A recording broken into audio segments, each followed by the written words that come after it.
அனைவருக்கும் வணக்கம். நான் ஜோதிடர் தமிழரசன் பேசுகிறேன். இந்த சேனல் ஃபஸ்ட் டைம் பார்க்குறவங்களா இருந்தீங்கன்னா சப்ஸ்கிரைப் பண்ணிக்கோங்க, பெல் பட்டனை கிளிக் பண்ணிக்கோங்க, ஆளுங்கிற ஆப்ஷன் இருக்கும் செலக்ட் பண்ணிக்கோங்க. அப்போ தான் நாங்கள் போடுற பதிவுகள் எல்லாமே உங்களை வந்து சேரும். இன்றைக்கி நம்ம இந்த பதிவில் பார்க்க போகிற தலைப்பு சந்திரனை பற்றி நம்ம பார்க்க போகிறோம். அதாவது 10 வருட சந்திர திசை யாருக்கு யோகத்தை செய்யும், அதாவது 10 வருட சந்திர திசை எந்த லக்னக்காரங்களுக்கு யோகத்தை செய்யும், எந்த லக்னக்காரங்களுக்கு அவயோகத்தை செய்யும், நம்ம எல்லாமே பார்த்துடலாம் அந்த பதிவில். சரிங்களா? சந்திரன் பூமியோட நெருக்கமாக இருக்கக்கூடிய கோள், அதாவது பூமியோட துணைக்கோள்னு சொல்லுவாங்க. ஒளி கிரகம். சந்திரனாலே ஒரு ஒளி கிரகம் தான். அதில் வந்து பார்த்திங்கன்னா வளர்பிறையில் பிறந்தவங்களும் இருப்பாங்க, தேய்பிறையில் பிறந்தவங்களும் இருப்பாங்க, அமாவாசை டைமில் பிறந்தவங்களும் இருப்பாங்க. ஆனால் சந்திரனுங்கிறது பொதுவாகவே ஒளி கிரகம், சுப கிரகம். அவர் இருள் சந்திரனாக மாறிட்டாருன்னா, அவர் தேய்பிறை சந்திரனாக மாறிட்டாருன்னா அது வந்து பாவ கிரகமாக கணக்கெடுத்துக்கணும். ஏன்னா அவர் இருட்டுக்குள்ளே சந்திரன் அந்த வந்து பார்த்திங்கன்னா தேய்பிறை போகும்போது சந்திரன் அப்படியே அந்த ஒளியை இழந்துகிட்டே வருவார். வளர்பிறைங்கும் போது சந்திரன் ஒளி, அந்த ஒளி வந்து பார்த்திங்கன்னா அப்படியே வந்துகிட்டே இருக்கும். அப்போ வந்து வளர்பிறையில் பிறந்தவங்களுக்கு ஒரு நல்ல ஒரு யோகமும், தேய்பிறையில் பிறந்தவங்களுக்கு ஒரு சில யோகம் இருக்குது. சரிங்களா?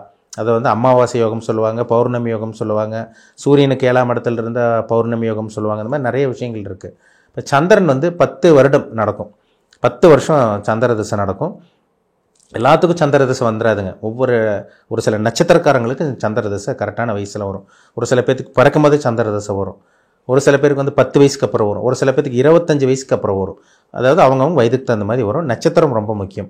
என்ன நட்சத்திரத்தில் பிறந்திருக்காங்களோ அதுக்கு தகுந்த மாதிரி அந்த தசாபுத்தி வரும். தசாபுத்தி தான் ஒரு மனுஷனோட வாழ்க்கையை தீர்மானிக்கிறதே. நவகிரகங்கள் தான், தசாபுத்தி தான் ஒரு மனுஷனோட லைஃப் அப்படியே கொண்டு போகும். அப்படியே இப்போ சந்திர திசை யாருக்கு வந்து யோகத்தை செய்யுன்னு பார்த்தோம்னா, ஃபஸ்ட்டு மேஷ லக்னக்காரங்களுக்குங்க. மேஷ லக்னக்காரங்களுக்கு சந்திரன் 4ஆம் அதிபதியாக வருவார். ஆனால் சந்திரனுக்கு ஒரே ஒரு வீடு தான், சூரியனுக்கும் சந்திரனுக்கும் ஒரே ஒரு வீடு தான். மற்ற கிரகங்களுக்கு 2 வீடு வரும். இப்போ சந்திரனுக்கு வந்து ஒரே ஒரு வீடு, அது கடகராசி மட்டும்தான். அப்போ மேஷ லக்னக்காரங்களுக்கு சந்திரன் 4ஆம் அதிபதி, சுகஸ்தானாதிபதி. அப்போ சுகத்தை கொடுக்குற கிரகம் சந்திரன் தான், ஆரோக்கியத்தை கொடுக்குற கிரகமும் சந்திரன் தான். அப்போ இந்த 4ஆம் அதிபதியே சந்திரன் வரனால மேஷ லக்னத்துக்கு சந்திரன் ஒரு நல்ல ஒரு அமைப்பில் இருந்தாருன்னா அருமையாக வேலை செய்யும். 10 வருஷம் நல்ல வீடு, நல்ல வாகனம், நல்ல தாயார், நல்ல தாயாரோட உடல் ஆரோக்கியம் அந்த காலகட்டங்கள் நல்லாயிருக்கும். தாயாரோட உதவி கிடைக்கிறது எல்லாமே இந்த சந்திர திசையில் நடக்கும். அப்போ மேஷலக்னக்காரங்களுக்கு சந்திர திசை வர்றது ஒரு யோகம். ரிஷபலக்னத்துக்கு சந்திர திசை வரக்கூடாதுங்க. என்ன காரணம்னா, ரிஷபலக்னத்துக்கு அவர் 3ஆம் அதிபதி மாரகாதிபதியாக வேலை செய்வார். நீங்கள் ரிஷபலக்னக்காரங்களுக்கெல்லாம் சந்திர திசை 10 வருஷம் வந்தவங்களாம் பார்த்தீங்கன்னா நிறைய உடம்பு சரியில்லாமல் போகிறது, ஆக்சிடென்ட் ஆகுது, உடல் ஆரோக்கியம் கெட்டு போகிறது, அடிக்கடி மருத்துவமனைக்கு போய் ட்ரீட்மெண்ட் எடுக்கிறது, இதெல்லாமே இந்த சந்திர திசையில் தான் வரும். மன ரீதியான பாதிப்பு, மனக்குழப்பம், நீர்நிலைகளில் பிரச்சனை, நீர்னால ஆபத்து, இதெல்லாமே சந்திர திசையில் தான் நடக்கும். அப்போது ரிஷபலக்னக்காரங்களுக்கு சந்திரன் யோகத்தை செய்யாது. அவர் வந்து பார்த்திங்கன்னா மாரகாதிபதியை வேலை செய்கிறனால அடிக்கடி உடம்பு சரியில்லாமல் போகிறது, ஹாஸ்பிட்டல் போகிறது, மாத்திரை மருந்து எடுக்கிறதெல்லாம் இந்த ரிஷபலக்னக்காரங்களுக்கு சந்திர திசையில் கண்டிப்பாக நடக்கும். அவர் இருக்கிற இடத்த பொறுத்து, எந்த இடத்துல இருக்காரோ அது வந்து 3ஆம் இடத்தோட பலன் சேர்த்தி பண்ணுவார் அவர். இப்போ வந்து பார்த்திங்கன்னா மிதுன லக்னத்துக்கு சந்திர திசை பரவாயில்ல, அவர் தனஸ்தானாதிபதியாக வரனால வருமானத்தை கொடுக்கக்கூடிய கிரகம் சந்திரனால மிதுன லக்னக்காரங்களுக்கு சந்திர திசை அருமையாக இருக்குங்க, நல்லாயிருக்கும். பணம் வரும், பணப்புழக்கம் இருக்கும், குடும்பத்தை அமைச்சு கொடுக்குற கிரகமே சந்திரன் தான். அப்போ மிதுன லக்னக்காரங்களுக்கு சந்திரன் இருக்கிற இடத்த பொறுத்து அவர் 2ஆம் இடத்துல இருக்கலாம், 4ஆம் இடத்துல இருக்கலாம், ஏன் 3ஆம் இடத்துல இருந்தாலும் யோகத்தை செய்யும். இருக்கிற இடத்த பொறுத்து பலன் கொடுக்கும். ஆனால் வந்து அவர் 8ஆம் இடத்துல மறையக்கூடாது, 12ஆம் இடத்துக்கு போய் மறையக்கூடாது, ரொம்ப முக்கியம். சரிங்களா? அடுத்து வந்து பார்த்திங்கன்னா கடகலக்னத்துக்கு அவர் லக்னாதிபதியாக வருவார். அப்போ கடகலக்னத்துக்கு சந்திரனோட தசை 10 வருஷம் யோகத்தை செய்யும், அருமையாக இருக்கும்.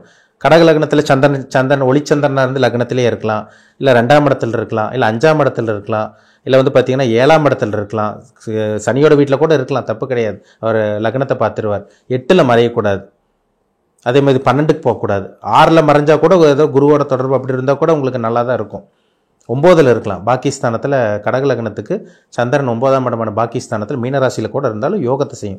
10ல் இருக்கலாம். தொழில் அற்புதமாக இருக்கும். கடக லக்னக்காரங்களுக்கு சந்திர திசை நல்லாயிருக்கும். சிம்ம லக்னக்காரங்களுக்கு சந்திரன் விரையாதிபதியாக வேலை செஞ்சிருவார். இந்த சிம்ம லக்னக்காரங்கள்லாம் பாருங்கள், சந்திர திசை வரும்போதெல்லாம் கையில் இருக்க பணமெல்லாம் அப்படியே கரைஞ்சு போகும். அவர் எந்த இடத்துல இருக்காரோ அந்த இடத்துல விரைத்து கொடுப்பார். இப்போ 5ஆம் இடத்துல இருக்காருன்னா குழந்தைகளுக்காக செலவு பண்ணுறது. இதே வந்து பார்த்திங்கன்னா சந்திரன் வந்து 6ஆம் இடத்துலேருந்து 12ஆம் அதிபதி 6ல் இருந்தால் மருத்துவமனைக்காக செலவு பண்ணுறதா, அடிக்கடி வியாதி இது இப்போ வியாதி வர்றது, கடன் வாங்குறது, இந்த மாதிரியே அப்படியே போகும். விரையும் அப்படியே போகும். அப்போ சிம்ம லக்னக்காரங்களுக்கு சந்திரன் பெரிய அளவுக்கு வேலை செய்யாது. அவர் விரையாதிபதியாக இருக்கிறனால அவர் இருக்கிற இடத்த பொறுத்து வேலை செய்யும். இது 12ஆம் அதிபதி 10ஆம் இடத்துல இருந்தாருன்னா தொழிலுக்காகவே செலவு பண்ணிகிட்டு இருப்பாங்க. தொழில் அப்படியே நஷ்டமாக போகும் அந்த காலகட்டங்களில். சந்திரன் வளர்பெரியாக இருந்தால் வேறு மாதிரி பலன் கொடுக்கும், தேய்பெரியாக இருந்தால் சுத்தமாக பலன் கொடுக்காது. அப்போ இருக்கிற இடத்த பொறுத்து சிம்ம லக்னக்காரங்களுக்கு வேலை செய்யும். பொதுவாக சிம்ம லக்னக்காரங்களுக்கு சந்திர திசை பெருசாக யோகத்தை செய்யாதுங்க, அவர் விரையாதிபதியாக வரனால. அடுத்து கன்னி லக்னம். கன்னி லக்னத்துக்கு சந்திரன் 11ஆம் அதிபதியாக வருவார். லாபஸ்தானாதிபதியாக வரனால அவர் சந்திரன் திசை வர்றது பரவாயில்லன்னு சொல்லலாம். ஒரு லாபத்தை கொடுக்கும், ஒரு முன்னேற்றம், பெண்களால் ஆதாயம், பெண்களால் லாபம், மூத்த சகோதரன் சகோதரியார் ஆதரவு, இதெல்லாமே சந்திரன் நல்ல ஒரு இடத்துல இருந்தால் கொடுக்கும். இப்போ 11லேயே சந்திரன் இருந்தாலும் நல்லாயிருக்கும், 12ஆம் இடத்துல சந்திரன் இல்லாமல் இருக்கிற வரைக்கும் நல்லது, 10ஆம் இடத்துல சந்திரன் இருந்தாலும் தொழில் நல்லாயிருக்கும் கன்னி லக்னக்காரங்களுக்கு. 4ஆம் இடத்துல சந்திரன் இருந்தால் அது உங்களுக்கு வண்டி வீடு வாகனத்துலலாம் ஒரு நல்ல ஒரு சொகுசு வாழ்க்கை, இதெல்லாமே கன்னி லக்னக்காரங்களுக்கு கொடுக்குது. கன்னி லக்னக்காரங்களுக்கு சந்திர திசை வந்தால் ரொம்பவே நல்லாயிருக்கும். அடுத்து துலாம் லக்னம். துலாம் லக்னத்துக்கு சந்திரன் 10ஆம் அதிபதியாக வருவார். அவர் தொழில் ஸ்தானாதிபதி அவர் தான். அப்போது உங்களுக்கு துலாம் லக்னத்துக்கு சந்திரன் 10 வருஷம் தசை நடத்தினாலும் உங்களுக்கு நல்லது செய்யும். அவர் எந்த இடத்துல இருக்காருன்னு பார்க்கணும், ரொம்ப முக்கியம். அவர் 10ல் இருக்கலாம், 7ஆம் இடத்துல இருக்கலாம், 2ஆம் இடத்துல இருக்கலாம். 2ஆம் இடத்துல நீச்சமாக இருந்தால் கூட, அவர் வளர்பிறை சந்திரனாக இருந்தால் கூட, ஒளிச்சந்திரனாக இருந்தால் கூட உங்களுக்கு வருமானத்தை கொடுத்துரும் சந்திர திசையில். அப்போது சந்திர திசை துலாம் லக்னக்காரங்களுக்கு ஒரு நல்ல ஒரு திசையாக இருக்கும். விருச்சிக லக்னக்காரங்களுக்கு பார்த்திங்கன்னா உங்களுக்கு பாதகாதிபதியாக வருவார். இருந்தாலும் அவர் பாக்கியாதிபதியாக வருவார். அவர் பாதகஸ்தானத்தில் இல்லாமல் இருந்து வேற ஒரு ஸ்தானத்தில் இருந்தால் நல்லாயிருக்கும். பாதகஸ்தானத்தில் இருந்தால் அப்பாவுக்கு எடுக்கும், தந்தைக்கு எடுக்கும், அதிர்ஷ்டத்தை கொஞ்சம் குறைபாடு கொடுக்கும். அப்போ சந்திரன் ஒரு மறைமுகமான ஒரு இடத்துல இருந்து, இல்லை குருவோட சேர்க்கையிலிருந்து, குருவோட பார்வையிலிருந்து, குருச்சந்திரனோட அந்த குருச்சந்திர யோகமாக இருந்து, இல்லை பார்த்திங்கன்னா உங்களுக்கு சுக்கிரனோட தொடர்பில் இருந்து, இதெல்லாம் இருந்துச்சுன்னா சந்திர திசையும் நல்லா தான் இருக்கும். ஆனால் 9ஆம் இடத்தோட சம்மந்தப்பட்டுச்சுன்னா அப்பாவோட ஆரோக்கியத்தை கண்டிப்பாக கெடுக்கும் விருச்சிக லக்னக்காரங்களுக்கு. அப்போ விருச்சிக லக்னக்காரங்களுக்கு சந்திரன் இருக்க வேண்டிய இடத்துல இருந்தால் கண்டிப்பாக ஒரு ராஜயோகத்தை செய்யும், அதிர்ஷ்டத்தை கொட்டி கொடுக்கும். தனுசு லக்னம். தனுசு லக்னத்துக்கு சந்திரன் 8ஆம் அதிபதிங்க, லக்னாதிபதியோட நண்பர் தான். தனுசுக்கும் அதாவது குருவுக்கும் சந்திரன் நட்பு கிரகம். அதனால் தனுசு லக்னத்துக்கு சந்திரன் எந்த இடத்துல இருக்காரோ அதுக்கு தகுந்த மாதிரி வேலை செய்யும். ஆனால் இருந்தாலும் 8ஆம் அதிபதியாக இருக்கிறனால தனுசு லக்னக்காரங்களுக்கு சந்திர திசை வரும்போது ஏதோ ஒரு மன உளைச்சல், மனக்குழப்பம் அப்படி இப்படின்லாம் கொடுத்துருது. இதே குருவோட பார்வை, சுக்கிரனோட தொடர்பு, இல்லை வளர்பிறை சந்திரனாக இருந்து ஒரு நல்ல ஸ்தானத்தில் கெடாமல் இருந்தாருன்னா அந்த சந்திர திசையை ஒரு விபரீத ராஜயோகத்தையும் கொடுத்துரும். அப்போ சந்திரன் இருக்கிற இடத்த பொறுத்து வேலை செய்யும் தனுசு லக்னக்காரங்களுக்கு. மகர லக்னக்காரங்களுக்கு சந்திரன் 7ஆம் அதிபதி. அவர் திருமணத்தை பண்ணி வைக்கக்கூடிய பிளானட் அவர் தான். அவர் கெடவே கூடாது. சந்திரன் 8க்கு போய் மறைஞ்சால் சந்திர திசை 10 வருஷம் சுத்தமாக வேலை செய்யாது. 7ஆம் அதிபதி 8க்கு போச்சுன்னா சந்திர திசை கணவன் மனைவி பிரிவினையெல்லாம் வரும். அப்போது சந்திர திசை மகர லக்னக்காரங்களுக்கு இருக்கிற இடத்த பொறுத்து வேலை செய்யும். அது ஒரு சமமான பலன் கண்டிப்பாக கொடுக்கும். ஏன்னா லக்னாதிபதிக்கு பார்த்திங்கன்னா சனிக்கு சந்திரன் ஆகாத கிரகம். அப்போ ஒரு சுமாரான ஒரு மத்தியம பலன் தான் கொடுப்பார், பெரிய அளவுக்கு யோகத்தை செஞ்சிடாது சந்திர திசையில். அடுத்து பார்த்திங்கன்னா கும்பலக்னத்துக்கு சந்திர திசை வரவே கூடாதுங்க. கும்பலக்னத்துக்கு சந்திரன் 6ஆம் அதிபதியாக போயிடுவார். எதிரி உண்டாகும், கூட பழகினவங்களும் முதுகில் குத்துவாங்க, எதிரி ஆயிடுவாங்க, தொழிலில் நஷ்டம் ஏற்படும், கடனாளி ஆயிடுவீங்க, நோயால் அவதிப்படுவீங்க, பெண்களால் அசிங்க அவமானம் கேவலம் ஏற்படும். எல்லாமே இந்த 6ஆம் இடத்துக்கு சந்திரனோட பலன் கண்டிப்பாக கொடுக்கும். அப்போ கும்பலக்னக்காரங்களுக்கு சந்திர திசை வராமல் இருக்கிற வரைக்கும் நல்லது. அப்படி வந்துட்டாலும் அவர் 6ஆம் இடத்துக்கு 6, 8 பன்னில் மறைஞ்சால் கூட ஓரளவுக்கு நன்மையான பலன் பண்ணுவார். சந்திர திசை இப்போ 6ஆம் இடத்தோடய தொடர்பில் இருந்தாருன்னா கடுமையான பாதிப்பு கொடுப்பாரு. இது 6ஆம் இடத்துலேருந்து உங்களுக்கு 6ஆம் அதிபதி சந்திரன் 10ஆம் இடத்துலலாம் இருந்தாருன்னா தொழிலில் பிரச்சனை, தொழிலில் நஷ்டம், அந்த மாதிரி ஏதோ ஒன்று உங்களுக்கு கொடுத்துருவார் உங்களுக்கு.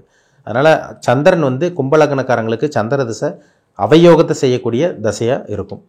மீன லக்னம். மீன லக்னத்துக்கு சந்திரன் ராஜயோக அதிபதி, 5ஆம் அதிபதியை வேலை செய்வார். அப்போது 5ஆம் இடத்துக்கு அதிபதி சந்திரன் அவர் 5ஆம் இடத்துலேயே இருக்கலாம், இல்லை 4ஆம் இடத்துல இருக்கலாம், 2ஆம் இடத்துல இருக்கலாம், குடும்பஸ்தானத்தில் இருக்கலாம், 7ஆம் இடத்துல இருக்கலாம், 9ஆம் இடத்துல இருக்கலாம், 10ஆம் இடத்துல இருக்கலாம், 11ஆம் இடத்துலலாம் இருக்கலாம். சந்திரன் 8ல் போய் மறையக்கூடாது.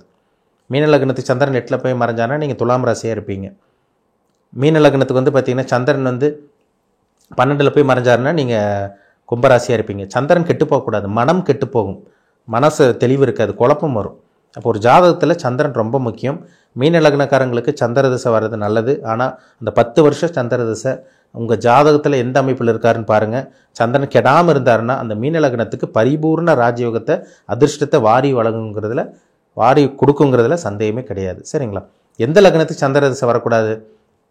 மகர லக்னத்துக்கு கொஞ்சம் சுமாராக வேலை செய்யும். சரிங்களா? கும்ப லக்னத்துக்கு சந்திர திசை வரவே கூடாது. அப்படி வந்தால் பிரச்சனை தான். எல்லா லக்னத்துக்கும் சந்திர திசை பரவாயில்லன்னு சொல்லலாம். நான் சொன்ன லக்னங்களுக்கெல்லாம் நல்லா வேலை செய்யும். அது மேஷ லக்னத்துக்கெல்லாம் சந்திர திசை நல்லா வேலை செய்யும். உங்களுக்கு வந்து பார்த்திங்கன்னா கடக லக்னத்துக்கு சந்திர திசை ரொம்ப நல்லாயிருக்கும். அதே மாதிரி வந்து பார்த்திங்கன்னா மிதுன லக்னம் கன்னி லக்னத்துக்கு சந்திர திசை நல்லாயிருக்கும். அதே மாதிரி வந்து பார்த்திங்கன்னா விருச்சிக லக்னத்துக்கு சந்திரன் இருக்கிற இடத்தை பொறுத்து வேலை செய்யும். தனுசு லக்னத்துக்கும் இருக்கிற இடத்தை பொறுத்து வேலை செய்யும். மிதுன லக்னத்துக்கு சந்திர திசை உங்களுக்கு மீன லக்னத்துக்கு சந்திர திசை நல்லாயிருக்கும். கும்ப லக்னத்துக்கு சந்திர திசை வரவே கூடாது. இந்த கும்ப லக்னக்காரங்க தான் கவனமாக இருக்கணும். சரிங்களா? அதாவது மிதுன கன்னி லக்னக்காரங்களுக்கு கூட சந்திர திசை இருக்கிற இடத்தை பொறுத்து யோகத்தை செய்யுது. சரிங்களா? அதனால் வந்து கன்னி லக்னக்காரங்களுக்கும் மிதுன லக்னக்காரங்களுக்கும் சந்திர திசை நல்லா தான் இருக்கும். கும்ப லக்னக்காரங்களுக்கு சந்திர திசை ரொம்பவே ஒஸ்ட்டாக இருக்கும். ஒரு மோசமான பலன், கெட்ட பலன்கள், கெட்ட விஷயங்கள் எல்லாம் அந்த 10 வருஷம் சந்திர திசையில் தாங்க நடக்கும். அதனால் கவனமாக இருக்கணும். உங்கள் தனிப்பட்ட ஜாதகத்தில் சந்திரன் எங்கே இருக்கார், என்ன தசாபுத்தி போகுது, உங்கள் வயசு என்ன நட்சத்திரத்தில் பிறந்திருக்கீங்க, இப்போ உங்களுக்கு சந்திர திசை நடந்துகிட்ருக்கா, இல்லை இனிமேல் சந்திர திசை வருமானு பாருங்கள். அதுதான் ரொம்ப முக்கியம். மீண்டும் அடுத்த பதிவில் சந்திக்கும் வரை உங்களிடமிருந்து விடைபெறுவது உங்கள் ஜோதிடர் தமிழரசன். இந்த சேனல் பிடிச்சிருந்தா உங்கள் நண்பருக்கு உறவினருக்கும் ஷேர் பண்ணுங்கள், லைக் பண்ணுங்கள், சப்ஸ்கிரைப் பண்ணுங்கள், பெல் பட்டனை கிளிக் பண்ணிக்கோங்க. ஆளுங்கிற ஆப்ஷன் இருக்கும், அதையும் சூஸ் பண்ணிக்கோங்க.